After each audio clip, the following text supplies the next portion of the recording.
해마다 이렇게 한 해를 시작할 때 우리가 하나님 앞에 감사하며 또 새로운 계획을 우리가 각자 세우게 됩니다. 여러분들은 어떤 계획을 세우셨습니까? 오늘 이렇게 우리가 올 한 해 첫 예배를 드리면서 올해는 예배 빠지지 말아야겠다 그렇게 생각했는데 갑자기 눈이 쏟아져 가지고 예배 못 오시는 분도 계시고 또 여러 가지 어려운 일들이 생긴 분들이 계시더라고요. 그리고 감기 때문에 못 오시는 분도 계시고, 이렇게 우리가 어떤 계획을 세우면 하나님께서 도와주셔가지고 그 계획이 잘 이루어질 수 있도록 해주시면 너무나도 감사한데, 세상은 그렇지가 않습니다. 우리가 하나님 앞에 헌신을 결정하고 열심을 내겠다고 하는데도 불구하고 이렇게 어려운 일이 생기게 되죠. 그래서 우리가 쉽게 포기하게 되고 그만두게 되는 경우가 많습니다. 우리 교회도 이렇게 새로 등록을 하셔가지고 새가족부에 예배를 안 오시는 분들의 명단이 여러 분이 계시더라고요. 그래서 지난주 제가 연락을 해서 그분과 통화를 했었는데 그분이 그렇게 말씀하시더라고요. 저도 예수 믿고 잘 살아보려겠는데 교회 가는데 어려운 일이 더 많이 생기고 애들 학원 때문에 또 경제적인 이유 때문에 서로 싸우게 되고, 그러면서 교회 가는 것이 행복해야 되는데 교회 가는 것 때문에 더 어렵고 더 힘들어지니까 교회를 안 오게 된다고 그렇게 이야기하는 소리를 듣고, 제가 더 기도해야겠구나라는 생각이 들었습니다. 우리 성도님들도 아마 다 각자 그런 생각이 있을 것입니다. 우리가 기도하고 더 열심히 해야겠다. 올해는 봉사해야겠다. 올해는 기도해야겠다. 올해는 전도해야겠다. 다양한 계획들을 세우지만 그것들이 순리대로 잘 되어지지 않습니다. 오히려 전에 하던 것들마저 더 안 되는 경우도 있고, 직장과 또 일, 우리 사업도 더 어려워지는 경우도 있습니다. 그런 경우에 우리는 어떻게 해야 합니까? 오늘 성경에는 정말 하나님의 말씀을 전하고 하나님의 비전을 가지고 새로운 시도를 해보겠다고 했던 한 사람에 관한 기사가 나와 있습니다. 그 사람은 바울이라는 사람입니다. 이 사람은 예수 그리스도를 만나고 자신의 모든 것들을 다 내려놓게 됩니다. 그리고 이제 하나님의 영광을 위해서 살아야겠다 그렇게 결단하고 빌립보 지역으로 복음을 들고 나아가죠. 그곳에서 아주 슬퍼하는 한 소녀를 만나게 됩니다. 그 소녀는 귀신이 들려서 정상적으로 생활할 수 없는 소녀였습니다. 주변에 있는 사람들은 그 소녀를 오히려 도와주고 그 소녀를 불쌍히 여기며 그 소녀에게 이렇게 희망을 줘야 하는데 세상은 그렇지 못했습니다.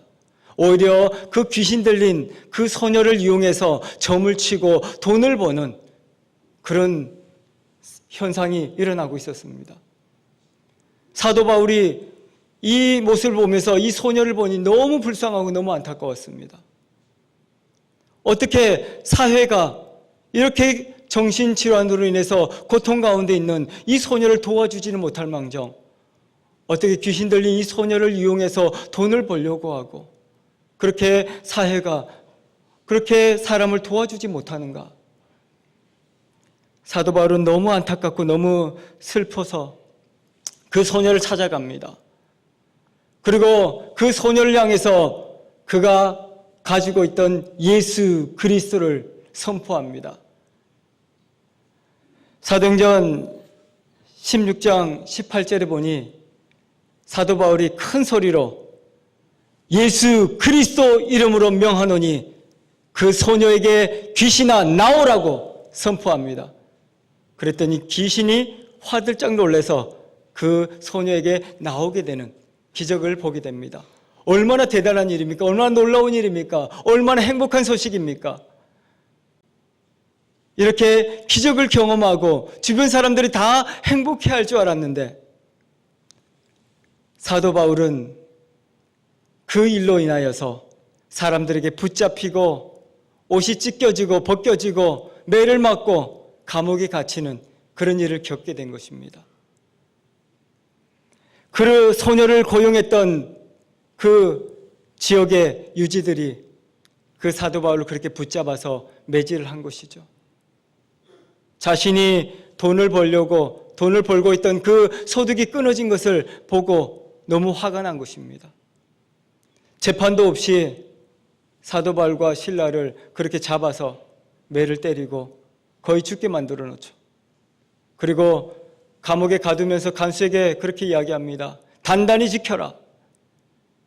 이들이 도망가지 못하도록.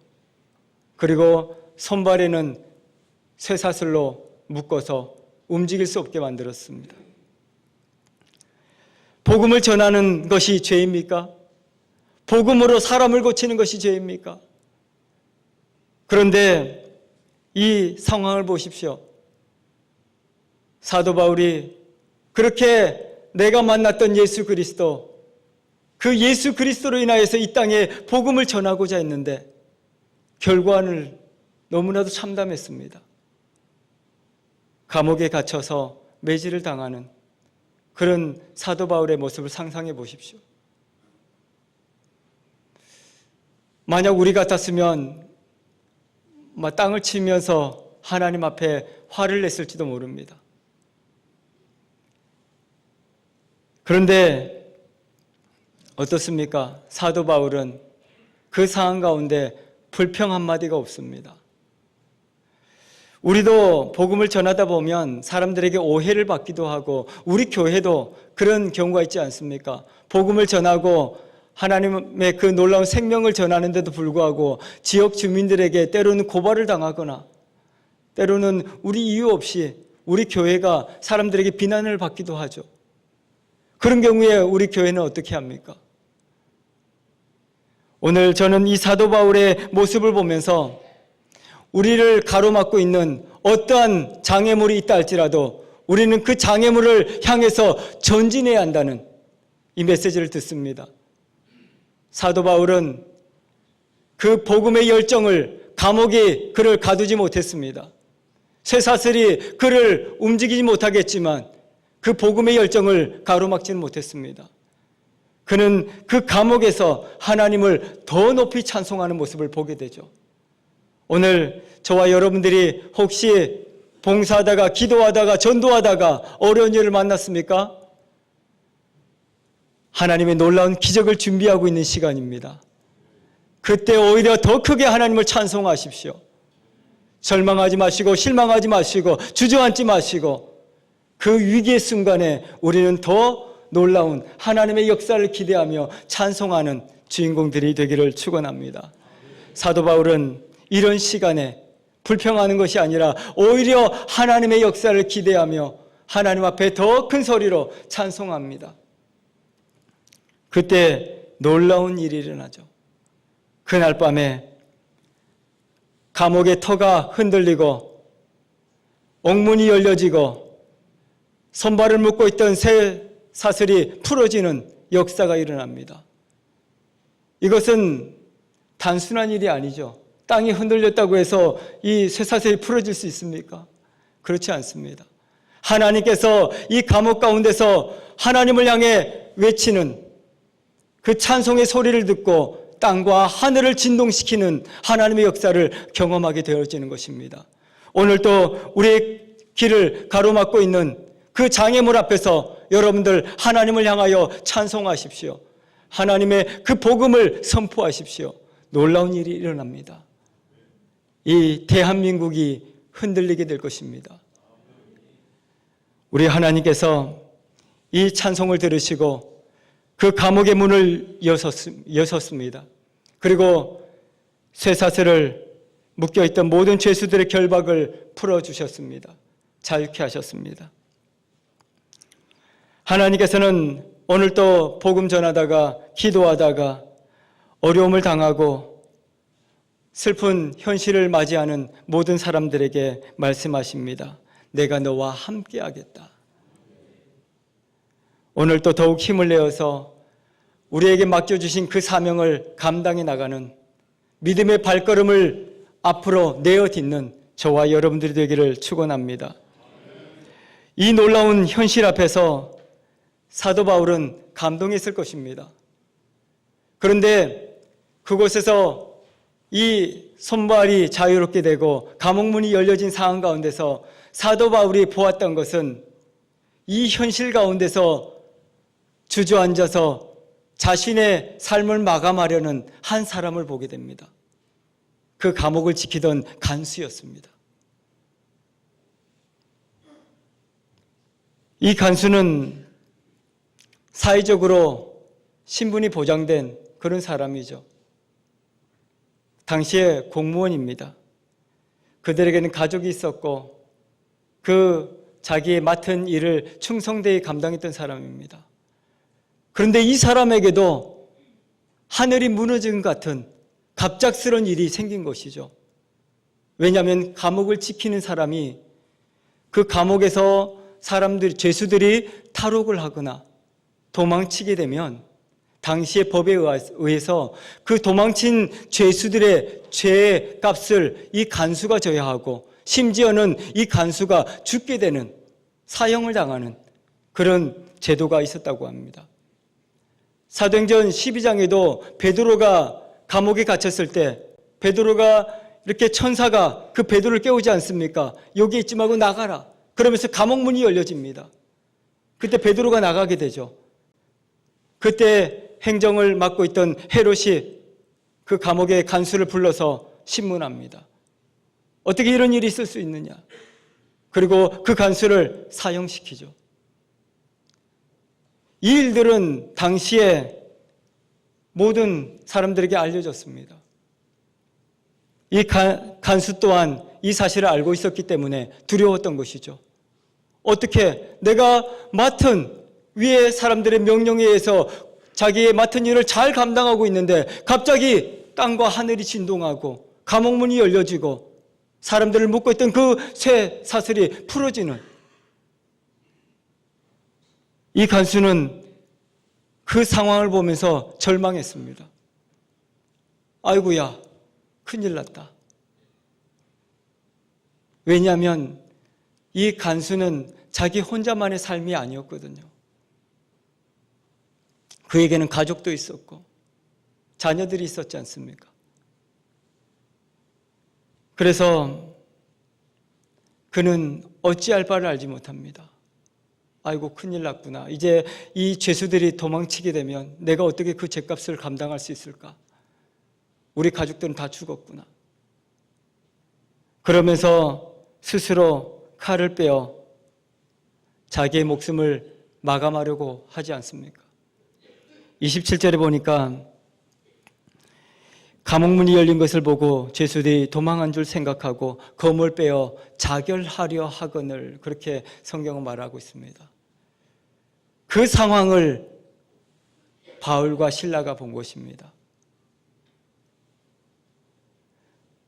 이에게는, 바울과 실라에게는 하나님의 놀라운 역사였고 땅과 하늘이 진동하고 감옥문이 열려진 것이 하나님의 놀라운 은혜였지만, 또 다른 예수님을 알지 못하는 그 사람에게는 하늘이 무너지는 것 같은 절망적인 순간이었던 것이죠. 오늘 이러한 상황을 보면서 저는 두 부류의 사람을 생각합니다. 세상에는 예수님을 믿는 사람과 예수님을 믿지 않는 사람들이 있습니다. 우리는 예수님을 믿는 사람으로서 환난과 어려움이 왔을 때 하나님을 향하여 찬송하고 하나님의 그 놀라운 역사를 우리는 기대하고 있습니다. 하나님은 이 상황 가운데 놀라운 기적을 베풀어 주시죠. 하지만 세상은 예수님을 알지 못하는 이들에게는 이 놀라운 기적이 절망의 순간이 되는 것입니다. 그래서 우리는 기도하는 사람으로서 우리 스스로의 삶뿐만 아니라 내 주변에서 절망 가운데 자신의 생을 마감하려는 그들에게 우리는 시선을 돌려야 한다는 것입니다. 이 바울과 실라는 이 놀라운 기적의 현장에서 하나님께서 나를 풀어주셨구나, 이젠 내가 자유를 얻었다고 기뻐한 것이 아니라 그 상황 가운데, 절망 가운데 자신의 생을 마감하려는 그를 본 것이죠. 세상은 동전의 양면처럼 우리가 행복하면 누군가는 또 슬퍼하게 되고 누군가는 또 아파하게 되고 절망하게 되는 것을 보게 됩니다. 우리 믿는 자들이 우리 교회 안에서 우리만의 행복을 누리면서 하나님을 찬송하는 것이 마치 세상을 바라보지 못하는 우리만의 축제가 될 때가 많이 있습니다.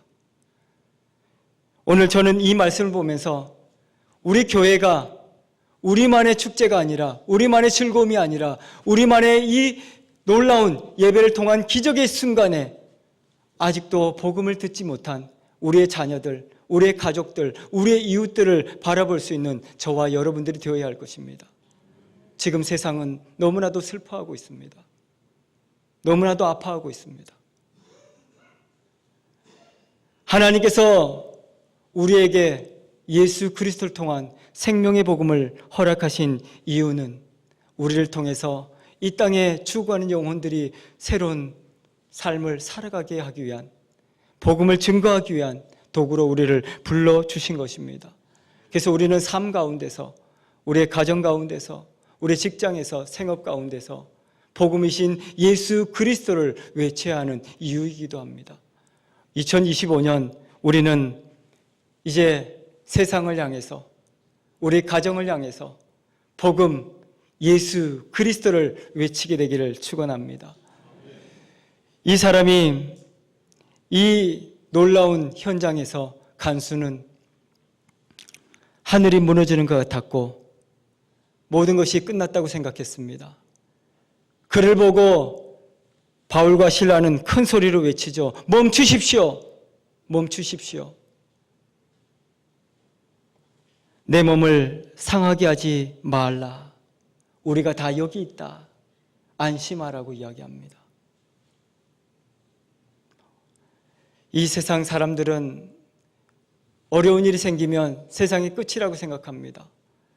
저는 가끔 뉴스를 보면서 너무 마음이 아플 때가 있습니다. 복음을 듣지 못한 연세 많으신 분들이 자신의 그 연약해가는 모습을 견디지를 못하십니다. 그러면서 스스로 생을 마감하시는 어르신들이 뉴스에 많이 나옵니다. 또한 질병으로 내가 우리 이 질병을 감당할 수가 없습니다. 어떻게 해야 될지 모르겠습니다. 질병으로 인해서 고통받는 그분들도 절망 가운데서 생을 마감하려고 합니다. 우리 주변에 예수를 알지 못하는 사람들은 어려운 일이 찾아오면, 위기가 찾아오면, 질병이 찾아오면, 내 몸이 약해지면 그것을 견뎌낼 수가 없습니다. 그래서 우리는 그들에게 생명이신 예수 그리스도를 선포해야 하는 것입니다. 하나님께서는 오늘도 이 땅 가운데, 절망 가운데 자신의 생을 마감하려고 하는 그들에게 우리를 통해서 복음, 예수 그리스도를 외치기를 원하시는 것입니다. 우리 입술을 통해서 예수 그리스도가 선포되어지므로 우리 주변에 있는 모든 사람들이 또 다른 힘을 얻고 생명을 이어갈 수 있기를 바랍니다. 이렇게 놀라운 소식을 듣게 된 이 간수는 깜짝 놀랐습니다. 땅과 하늘이 진동한 것도 놀랄 일이고, 그런데 그 감옥에서 죄수들이 도망치지 않은 것도 놀라운 일이었습니다. 그러면서 사도 바울이 했던 모습이 이 간수에게 떠올랐습니다. 이 간수는 새로운 세상을 보게 된 것입니다. 감옥에 갇힌 사람들은 다 도망치고 싶어 하죠. 다 탈출하고 싶어 하지 않습니까? 지금처럼 보안이 잘 돼 있는데도 불구하고 여전히 탈옥을 시도하는 사람들이 있다고 합니다. 감옥에 있다는 것은 다 탈출하고 싶고 자유를 얻고 싶어 합니다. 그래서 이 간수는 세상의 논리, 세상의 이치는 감옥에 갇힌 사람들은 다 도망갈 거라고 생각했습니다. 그런데 감옥문이 열려지고 묶고 있던 모든 쇠사슬이 풀려졌음에도 불구하고 도망치지 않는 이 바울과 실라를 보면서 깜짝 놀란 것이죠. 그리고 이 간수가 그 바울과 실라 앞에 무릎을 꿇고 이렇게 이야기합니다. 선생님이여, 내가 어떻게 하여야 구원을 얻을 수 있겠습니까? 선생님, 내가 어떻게 해야 합니까? 이 질문에는 두 가지 의미가 담겨져 있습니다. 이 위기 상황을 내가 어떻게 극복해야 합니까? 그리고 또 한 가지는 어떻게 하면 당신처럼 위기 속에서도, 그 두려움 속에서도, 그 절망 가운데서도 찬송하며 행복해 할 수 있습니까? 이 두 가지 질문을 하고 있는 것입니다. 그의 답은 무엇입니까? 오늘 사도 바울이 외치고 있는 말씀이시죠. 주 예수를 믿으라. 그리하면 너와 내 집이 구원을 얻으리라. 아멘. 이 말씀이 그 절망 가운데 빠진 간수를 구원하셨고, 또 절망 가운데 있는 그가 걱정했던 그 가족들의 구원을 이루어가는 것을 볼 수 있습니다. 어떻게 예수 그리스도 이름이 선포됐을 뿐인데 어떻게 이런 일이 일어날 수 있는가? 하나님께서는 우리에게 말씀하십니다. 우리 입술을 통해서 복음이신 예수 그리스도가 선포되어질 때 그 복음을 듣는, 예수 그리스도 이름을 듣는 모든 사람들에게 하나님이 역사하신다고 말씀하십니다. 그래서 우리는 외치는 것입니다. 우리가 세상에 나가서 사람들을 이렇게 설득해서, 아이들 말로는 꼬셔 데리고 와야 된다, 그렇게 이야기하는데, 사람들을 꼬셔서 데리고 오는 게 전도가 아닙니다. 생명이신 예수 그리스도를 우리 입술을 통해서 선포하는 것입니다. 그래야면 그의 인생이 바뀌어지는 것이고 그의 삶이 바뀌어지는 것입니다. 그리고 그의 가정이 달라지는 것입니다. 2025년 새해 첫 주일이 되었습니다. 시간이 바뀌고 날짜가 바뀌었지만 예수 그리스도를 알지 못하는 이들에게는 여전히 절망의 순간이고 아무런 희망이 없습니다.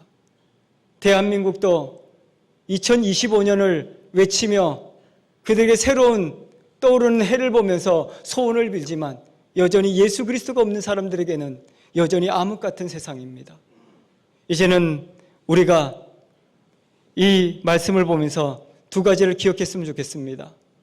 믿는 자들은 어떠한 장애와 어떤 어려움이 있을지라도 그 걸음을 멈추지 말아야 한다. 그리고 우리의 그 기적의 현장 가운데서 절망의 삶을 살아가는, 절망의 그 삶을 통해서 자신의 생을 마감하려고 하는 그들을 향해서 예수 그리스도를 선포해야 한다는 것입니다. 오늘 우리 중앙성서교회 2025년 우리에게 주신 사명이기도 합니다. 그래서 우리는 희망이 없다고 하는 우리 대한민국을 향해서 복음, 예수 그리스도를 외치는 것입니다. 우리 중앙성서교회 모든 성도님들이 이제 함께 믿음의 발걸음을 내딛게 되기를 축원합니다. 그 걸음을 멈추지 마십시오. 어떠한 어려움과 어떤 환난이 있다 할지라도 그 걸음을 계속해 나가십시오. 하나님이 역사하십니다. 그리고 지금도 불안 가운데, 두려움 가운데 떨고 있는 우리의 이웃들, 우리의 가족들을 향해서 예수 그리스도를 선포하십시오. 놀라운 기적이 일어날 것입니다. 기도하겠습니다. 우리에게 생명을 주기 위하여 자신의 몸을 내어주시고 십자가에 달리심으로 죽음을 감당하신 우리 예수님, 삶 안에 다시 살아나셔서 기적의 주인공이 되어주셨습니다. 이제는 부활의 생명으로 우리에게 말씀하셨습니다. 이제는 예수 그리스도 이름으로 어디든지 가는 곳마다 내가 함께하리라, 역사를 드러내리라고 말씀하셨습니다. 우리 중앙성서교회를 통해서 하나님 복음이신 예수 그리스도가 선포되게 하시고 이 땅의 어둠을 물리치고 이 땅에 새로운 시대를 허락하여 주옵소서. 우리 교회를 하나님께서 축복하여 주시고 2025년 부흥의 해를 맞이하게 하여 주옵소서. 우리 주변에는 아직도 절망 가운데 있는 사람들이 많이 있습니다. 그들을 향해서 복음이신 예수 그리스도를 외치며 그들도 하나님을 만나고 행복한 삶을 살아갈 수 있도록 은혜를 베풀어 주옵소서. 주님께서 우리 교회를 통하여, 우리 성도님들 통하여, 우리 청지기를 통하여 역사하여 주옵소서. 감사를 드리며 살아계신 예수님 이름으로 기도합니다. 아멘.